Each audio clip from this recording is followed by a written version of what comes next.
Good morning, ladies and gentlemen. This is your captain. I hope you had a... Captain Stefan Rasmussen has been in love with flying all of his life. I got my first idea of flying when I was a young boy. After learning to fly in the Air Force, Rasmussen joined Scandinavian Airlines. He seemed to be the one who really enjoyed his job. On December the 27th, 1991, he's in command of a state-of-the-art DC-9. The flight will take him to the very edge of his abilities, as his engines fail and his plane falls out of the sky. I was in a nightmare. Stockholm Scandinavian 751, you're crashing into the ground now. What caused the most baffling accident in Sweden's history is nothing investigators could have imagined. What they finally uncover will strain Rasmussen's lifelong relationship with airplanes to the breaking point. I really felt that I didn't trust the aircraft. Mayday.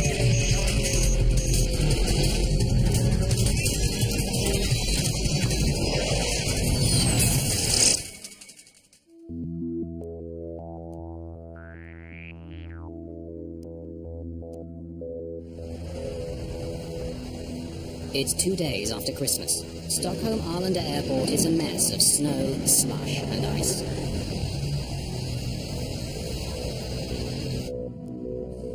Passengers boarding a mid-morning Scandinavian Airlines flight to Copenhagen are finding the cabin very uncomfortable.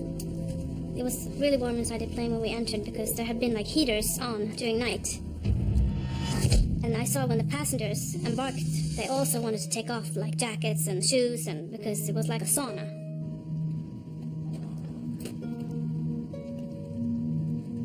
Is it possible to turn the heat down now?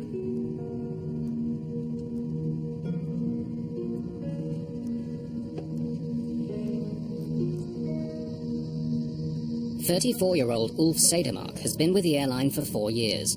He's the first officer on today's flight. It was a light snowfall. Temperature was just below freezing and light winds. We were going to fly Stockholm to Copenhagen and then to Warsaw, back to Copenhagen and down to Barcelona that day. It would be quite a long working day. Stefan Rasmussen has just finished an exterior check of the plane. The Danish pilot is in command this morning. In those 12, almost 13,000 hours I've been sitting in an aircraft, I always felt that I put the aircraft and back on like a rucksack, and when we took lift on the wings, we melted together. The plane Rasmussen is strapping on today is a nearly new DC-9, easily identifiable by its 2 rear engines. By now, everyone should know that door stays open. Right. Even in the days before terrorist threats, flying with the cockpit door open is unusual. It's just one way Rasmussen has endeared himself to the crews and passengers he flies with. I always had my cabin door open because I found out that if we had the door open and they could see that there were a human being in there, they'd trust you. For me, it felt good that the door was open. It just feels like you have a connection more than if the door is closed. The winter weather has delayed this flight, but Rasmussen won't compromise safety for schedule. Where are we now? Look at the icing. The wings aren't quite done. They've done the underside. Now they're doing the top. Thank you. Under Captain Rasmussen's instructions, the ground crew had already de-iced the plane once. Now they're giving it another pass. And it took a while, but they had trouble getting rid of the snow on top of the wing. So we were slightly late for our pushback out our runway. For Captain Per Holmberg, this kind of delay is routine business. He flies DC-9s for the airline. A passenger this morning, he is scheduled to command another flight later that day. Good morning, ladies and gentlemen. This is your captain. I hope you had a good Christmas. We're just getting our wings cleared as we've had a bit of snow overnight. And when that's finished, we're ready for takeoff for some warmer weather. I hand-picked the airline's best cabin crew to take care of you today. We all hope you have a nice flight. Finally, Scandinavian Airlines Flight 751 is cleared to proceed. There are build-ups of snow that the crew must avoid on the way to the runway. Would have been nice of them to clear the snow. Oh, that would have made it too easy. approaching holding point, runway 08. Roger,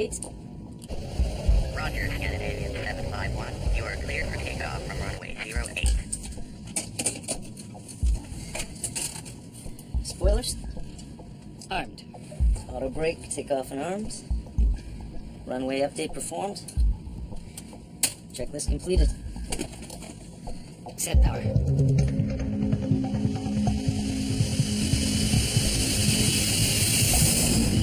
Despite the winter conditions, the takeoff is routine.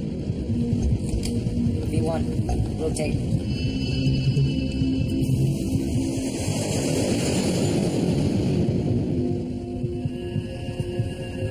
You're up.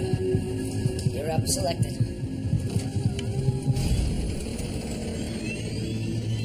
When both he reached out for the gear, I heard things which was different. Just 25 seconds into the flight, as the plane is climbing, there is a problem. When you hear things that are different from them, normally you get suspicious. There was a really big roar in the aircraft, almost like an explosion. Boom! There was another banging noise. But I just thought, what is that? I had never heard that before. It's obvious the source of the noise is the right engine. Sounds straight. I believe it's a compressor stall. I took the right throttle, I moved a little back, but there it really became strange because the engine performance increased when I reduced the throttle. It's like if you're sitting in your car and you're turning your wheel to the left and the car is driving to the right, you get confused.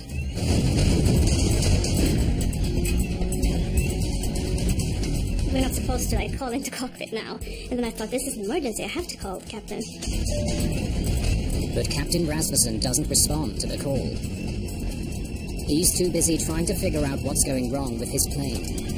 I couldn't see anything on the instrument. They were quite stable and a quite normal range, no problem.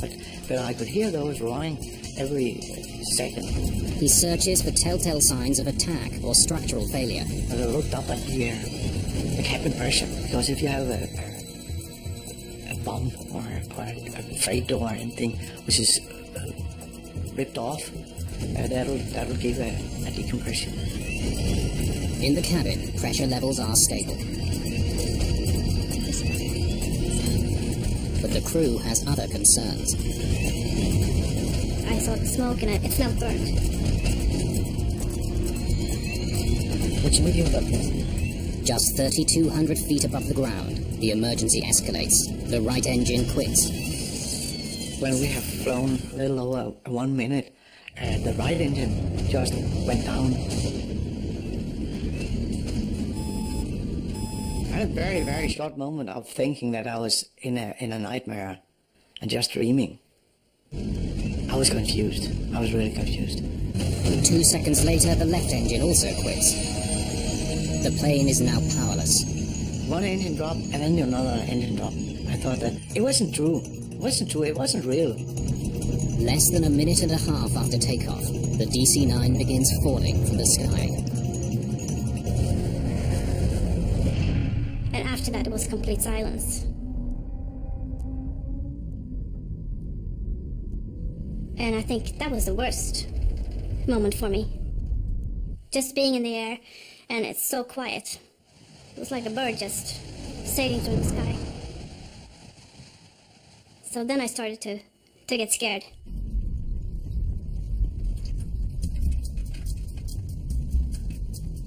Engine relay.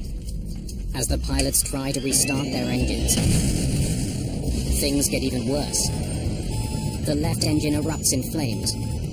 I saw the exhaust gas temperature was rising rapidly. Max temperature was around 680 degrees Celsius, and I saw it go above 800. A fire in the engine could spread to the rest of the plane. Should I pull? If Sedermark pulls the fire extinguisher in the left engine, he will never be able to restart it. He pulls the handle to put out the fire.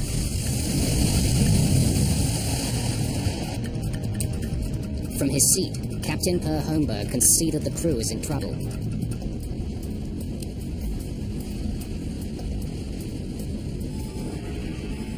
Flight 751 is now falling at a rate of 1,200 feet per minute. But air traffic controllers at the Stockholm airport have no idea the plane is in trouble. Arlanda, Stockholm, Scandinavian 751. Good morning, SK 751. Climb to flight level 180. We have problems with our engines, please. We need to go back to Arlanda. 751, roger. Turn right heading. Suddenly the radio goes dead. A result of the failed engines. Only the right engine can provide power, but it's now spinning too slowly to generate electricity for the instruments.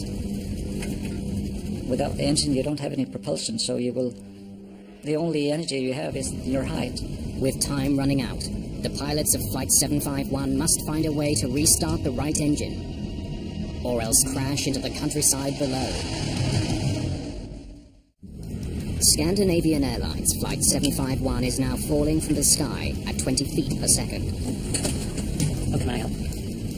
Captain Per Holmberg, who boarded the flight as a passenger, becomes part of the flight crew. He came out in the cockpit and he said, "Is there anything I can help you with?" I don't think I even said yes. I said, just said, "Start the APU." If the auxiliary power unit can be launched, it will bring back the radio and instruments. So I just handed him the emergency checklist and started focus on controlling the flight to see that we were maintaining the speed and the altitude and that we were wings level.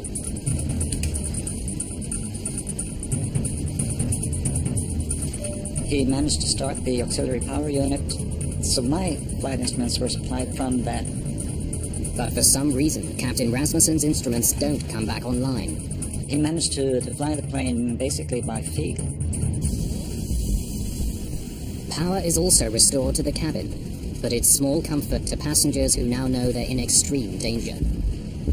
Stockholm Air Traffic Control instructs the pilots to return to the airport. Scandinavian 751, are you able to turn right heading 090, radar vectoring for 0-1? But the plane is now just 1,600 feet from the ground. And First Officer Sedermark's attempts to resuscitate it aren't working. Roger, we are maintaining our heading, but we're trying to restart our engines. Making a 180-degree turn back to Stockholm could be catastrophic. I really had the feeling that if I turned the aircraft at that time, we would have stalled. When you're turning back, you are losing a lot of energy. So the most safe thing to do is actually just to go straight, keep your wings level. That means that you will use less energy of your altitude, so you can maintain your speed. You can maintain 2,000 feet. We are not able to maintain 2,000 feet. We are descending. We are at 1,600 feet and descending. Holmberg wants Rasmussen to focus his attention on finding a landing spot. Look straight ahead.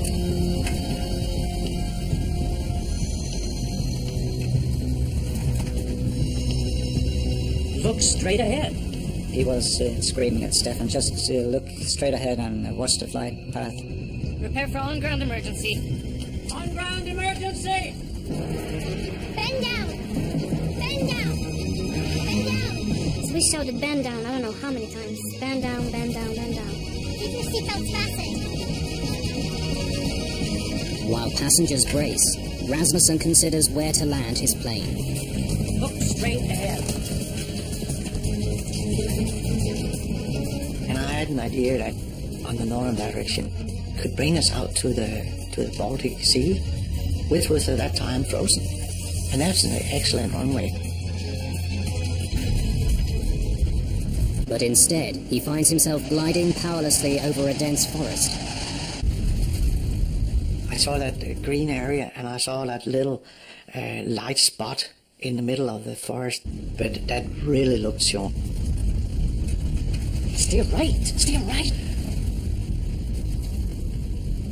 Just 500 feet above the ground, Captain Rasmussen lifts the plane's nose to slow it down, hoping to soften the crash landing. Pine trees from the top there look very soft. I could use the trees as almost like a pillow. Should I lower the landing gear? Yes, gear down. Bend down and hold your knees. I prepared myself for hard impact.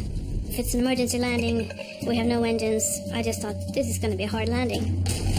Stockholm, Scandinavian 751, we are crashing into the ground now. I wasn't afraid until we were flying into the trees. Then I was scared, and I knew we were not going to make it. I didn't thought I should die. I knew I should die. I made my prayer to God.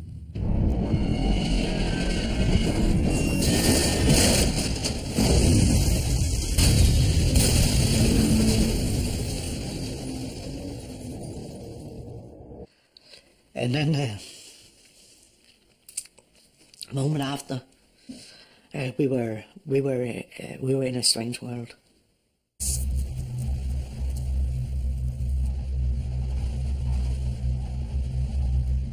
After we have come to a complete stop, I feel the smell of airplane fuel. I thought, okay, we're gonna explode. And I look around and I see the snow because there was a big crack in the airplane fuselage just in front of the aft galley. And you could just walk down on the ground.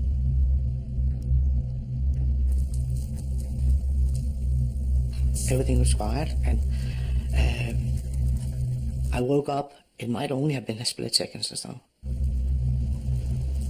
I was afraid that my spine was broken, that I wouldn't be able to walk again. So I remember I was sitting there and I was moving my toes and my feet just to see if I could have control over them. I had a pain in my hand because I had broken a bone in my hand, and I was bleeding heavily from my forehead, so I was trying to get clear of all the blood that was coming down in my eyes. And Stefan told me that we had to get out of the aircraft. After ploughing through 125 meters of pine forest, the pilot's fear is now that the broken aircraft could catch fire. Dozens of passengers escape through the breaks in the fuselage walls. But Captain Per Holmberg has been knocked unconscious by the crash. It all went so fast that, like, no one could take in, like, what happened. So I tried to stay with the group of passengers I had there. But I just knew the feeling also that we had to wait a long time for the rescue teams. Help will be here soon. Fortunately, no fire materializes. But because they removed their winter clothing while boarding the sweltering plane, many passengers are starting to freeze. Most people were just standing in their shirts, t-shirts, very, very little clothes. A few didn't even have shoes on. They are now at risk from hypothermia. So I focused on being caring. Maybe I did it for my own sake also. I needed a hug also. It was comforting to, like, comfort someone else.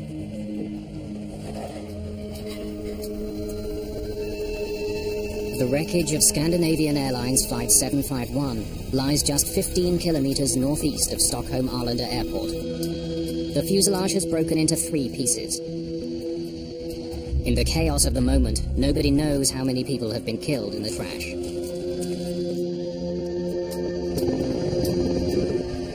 Rescuers arrive within minutes and attend to the freezing survivors. They pull Captain Per Holmberg from the cabin, unconscious.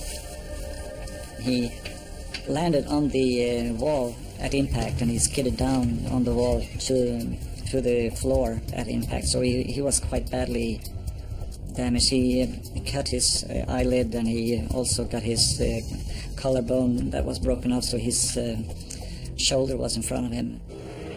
92 of the passengers have sustained injuries. Only 8 are considered serious.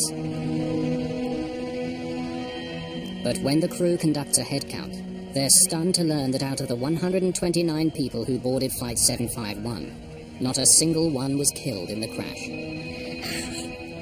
Everyone survived. It was like a shock just to take in. Wow, that was a fantastic comment. This was the happiest captain in the world. We were all alive. It was a great moment.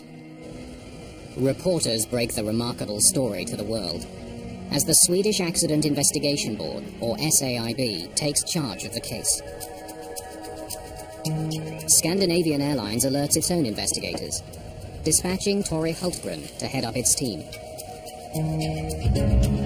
It's most unusual that a plane crashes in a wooded area and everybody survives. I've never heard of it before. The police kept everybody off the site itself It was a cordon around the aircraft about 100 meters.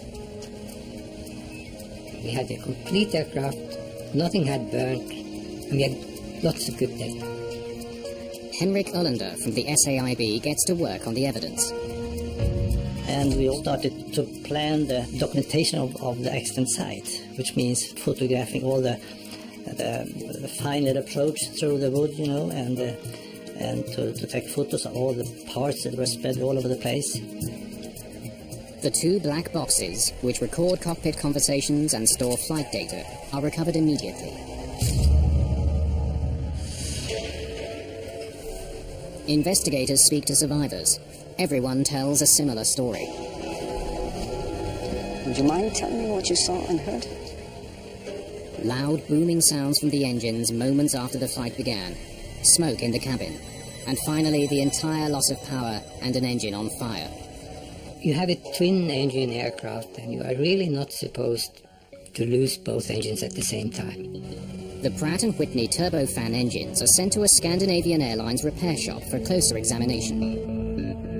Investigators are eager to speak with Captain Rasmussen about the incident. But to their dismay, Scandinavian Airlines takes him to the media first. The first question, what did you think when both engines refused to function? It'll take me an awful long time to tell you all that. The normal case is that the key witnesses, like the crew and so on, should be kept in quarantine until they meet the investigation board. European media celebrate Captain Stefan Rasmussen as a hero for landing the DC-9 without engine power. But investigators consider the possibility that he or his co-pilot had made errors that caused the crisis in the first place. The honor and the glory always rests with the captain, but so does also the mishaps. I knew that being a person where in the spotlight of the press would be a quite different situation. And I said to myself, the only thing you can do now is to give them all their story and then pray that they will find the reason.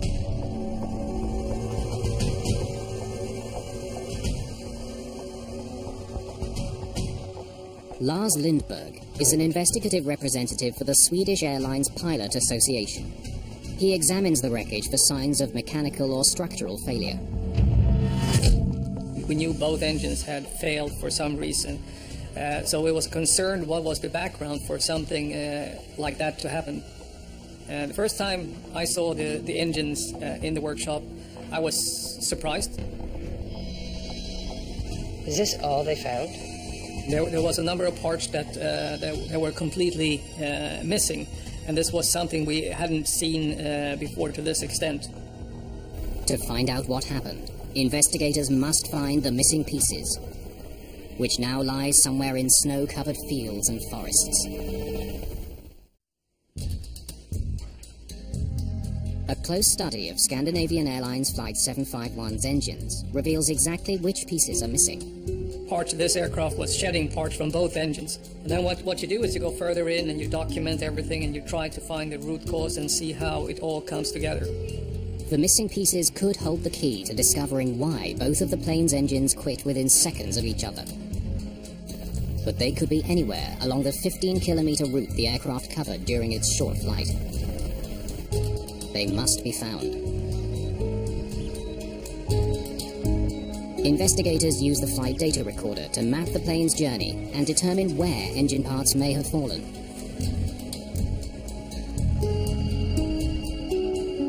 After scouring the snow-covered fields along the plane's path, the recovery team finds 500 fragments. Just a fraction of what's missing. Many are very badly damaged. Some of the titanium blades actually seem to have been on fire. You had this titanium fire inside both engines, both the right and the left engine. And this titanium fire is a very unique occurrence. It's requiring very, very high pressure and very high temperature for a titanium blade to catch fire. Investigators dig deeper into the cause of the engine trouble. The left engine's fuel line is badly dented. It was obviously hit by a fast-moving piece of metal inside the engine. The impact caused it to rupture. This part got dislodged, it went out and hit the fuel line, and that fuel line cracked, sprayed fuel onto the hot engine. The engine was clearly coming apart during the flight. Sounds serious. The discovery explains the fire in the left engine, and why so many pieces of it were found so far from the crash site. But investigators are left wondering why the engines broke up in the first place. A major clue comes from passenger and crew testimonies, which told of repeated booming noises before the left engine caught fire. The cockpit voice recorder picked up these sounds. You can hear that, and we could correlate that with when the damage occurred. You can see that on the flight data recorder. The sounds are familiar to investigators and leave no doubt. The DC-9's engines began surging shortly after takeoff. Jet engines rely on a steady stream of air for combustion. A series of fans move incoming air through various stages of compression. But when that flow is disrupted, fuel at the rear of the engines ignites violently and shoots forward. That's a surge. You can have a small surge and you can have a large surge. You can have the complete surge from the whole engine. Sounds serious. This surge process was very violent, so after a very short time, we had an aircraft with two engines that could not be restarted, that didn't generate any thrust. Basically, you had a giant glider at that point.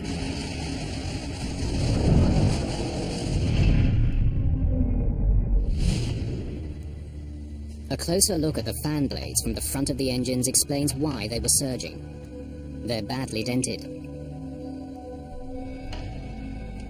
The damage would have prevented them from effectively directing air to the rear of the engines. This damage that twisted the fan blade started this process. You got this disturbed air in the fan, you got this rotating fan stall that then triggered this whole breakdown, the compressor surge, and then the whole process that led up to the dual engine failures. But what exactly mangled the blades? There are ways to tell. If it comes from a stone, rubber, ice, and so on, you can see it on the shape of the damage. The ice causes very specific damages. It's sort of like a soft dent. Analysis of dent patterns on the fan blades is conclusive. They were struck by ice.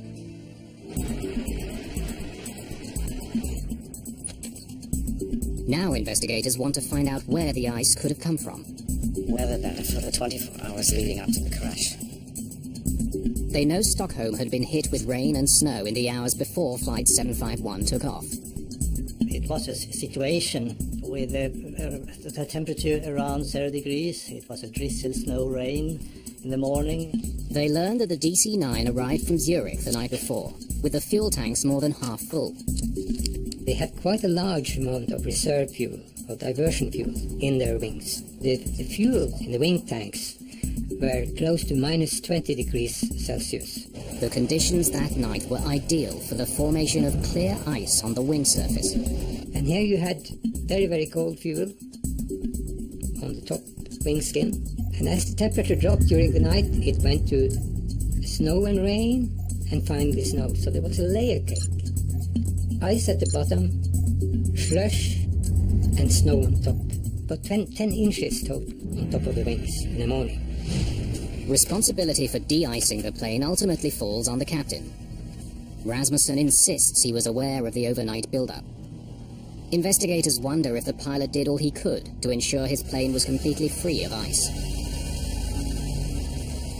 Rasmussen claims he instructed technicians to de-ice the plane thoroughly. I didn't walk around with the aircraft. It was cold. It was frosty. Noticing that there was still frost on the wings, the head technician ordered a second round of de-icing. I was really convinced that the aircraft was clean. And so was he. So was he. Where are we now with the de-icing? The wings aren't quite done. They've done the underside. The cockpit voice recorder backs up Rasmussen's testimony. They've got it good and clean under the wings? Yes, yes. I de-iced the aircraft once and looked at it and I said, once more. And they de-iced as the second time. In fact, a total of 850 litres of fluid was sprayed on the aircraft. But the fluid may have been faulty, not potent enough to melt the thick layer of ice that had accumulated on the wings overnight. Technicians test samples of the fluid used to de-ice Flight 751. We found no discrepancies. there was nothing wrong with any of the fluids used. But when investigators interview the maintenance crew that worked on the plane, they begin wondering if the de-icing team was thorough enough in their efforts. The ground crew insists that after they sprayed the wing, it appeared to be clean. But that appearance was deceptive. It looked perfect, because the clear ice on top of the fuel tanks, you cannot see the clear ice. A technician inspected the front of the wing and found no ice. He couldn't have known that there was ice further back, out of his reach. No provisions for stairs or anything that he could use to get up on the wing at the de-icing platform.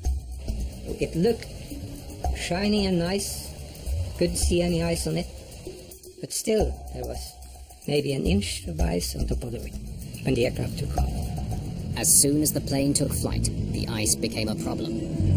On this aircraft, the engines are positioned behind the wings, and as the aircraft rotated and the wings bent in order to take the weight of the aircraft, this ice in the wing roots loosened, and it sucked right into the engine. The ice damaged the fan blades at the front of the engines, and ultimately caused them to begin surging.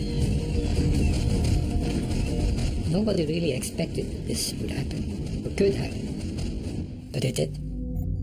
When ice breaks off the wings during flight, it doesn't pose a problem for most aircraft. But the placement of a DC-9's engines leaves them more susceptible to being struck. The Pratt & Whitney engines on Flight 751 were designed to withstand this type of ice ingestion. Something else must explain the disaster.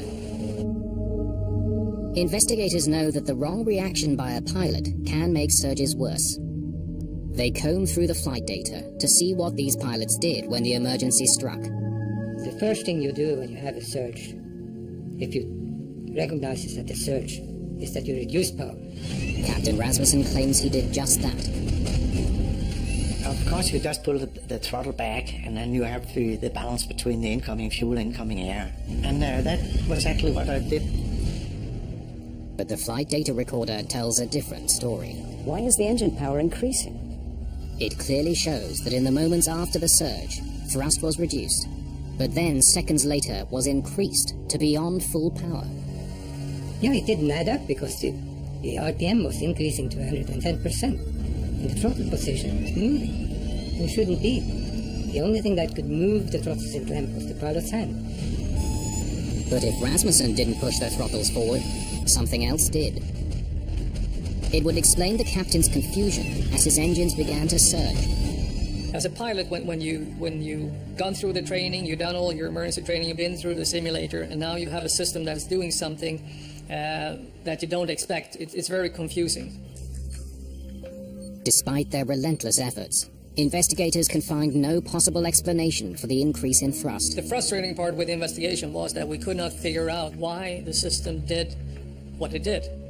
Then, almost 2 months after the accident, the plane's manufacturer provides the answer. The culprit is something called automatic thrust restoration. It's brand new. It automatically increases the thrust during the climb. Swedish authorities learned that automatic thrust restoration, or ATR, was recently introduced as a safety feature on Scandinavian Airlines planes.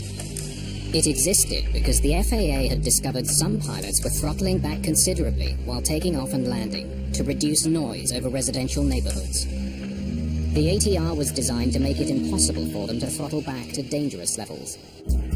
So as soon as he powered back, the system kicked in. Investigators learned that when Rasmussen reduced power to clear his engine surge, the system read this as a dangerously low power setting and pushed the throttles forward. The increased thrust made the surging worse until the engines destroyed themselves. The investigation concludes that the pilots had taken the right steps to clear the surge and prevent the catastrophe. But the computer code which governs the ATR undermined their efforts. A strip of zeros and ones caused the throttles to move and caused the engines that were stalling because they already got too much fuel, got even more fuel, and they went into self-destruct, those engines. In a few seconds, they were both totally destroyed.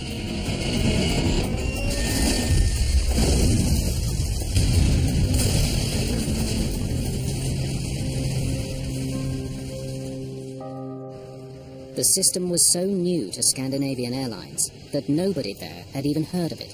And it was confusing for everyone because we didn't know about the system, we didn't have information on the system. SAS didn't know the system existed on their aircraft. We hadn't bought that modification. And it was sneaked in via another system. Because he didn't know about the ATR, Rasmussen was unaware that he could only save his plane by switching it off. News that the automatic thrust restoration was responsible for the accident proved both a blessing and a curse for Captain Rasmussen.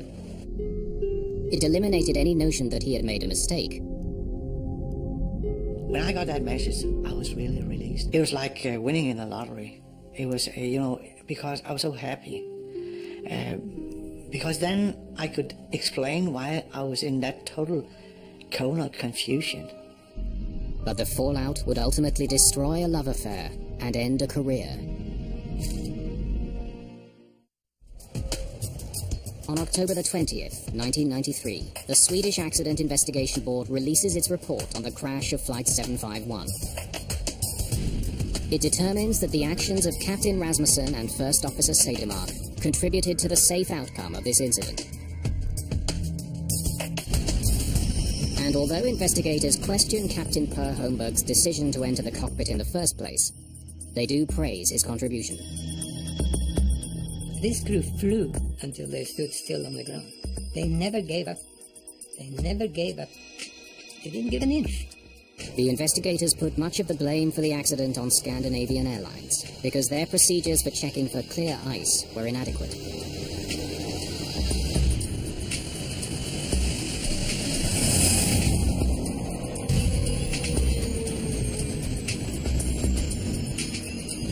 I believe it's a compressor stall.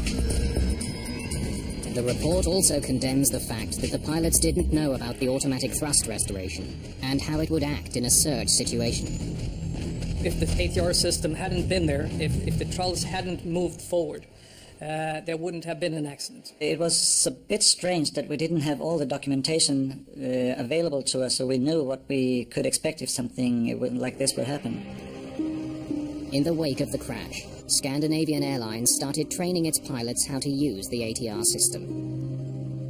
They also implemented steps to ensure airplanes don't take off with clear ice on the wings.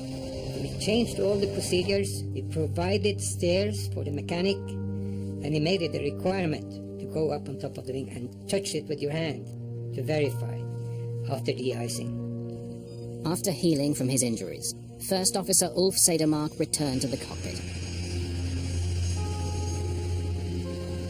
I didn't feel the responsibility that I wouldn't be able to do my job again. Whatever happens, I know that I still can see things for what they are. And I still love doing my job, and if something bad happens, I can deal with it. But Stefan Rasmussen's return proved far more difficult. Set power. After I'd had from a high-skilled psychologist, we talked about getting in the air again. He knew that would be a hard decision to take.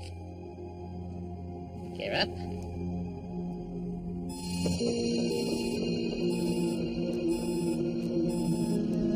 Fire drill.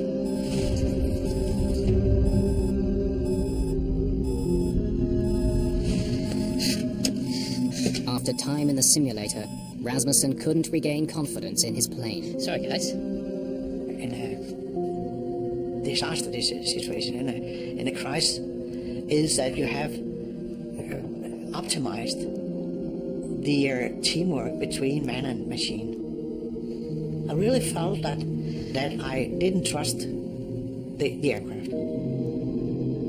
Pilots tend to take the responsibility for all that went wrong. Too much of the glory and also too much of the responsibility. With the right counseling, about 90% of pilots involved in an accident are able to continue flying. Even though Captain Rasmussen received treatment, his career ended with the crash of Flight 751. Taking that decision to leave aviation as pilot was like having your highest love and come to that conclusion that that you have to kill her. I had many hours, many missions of happiness in an aircraft. And I loved my passengers, I loved my aircraft so much, so I said, that's it.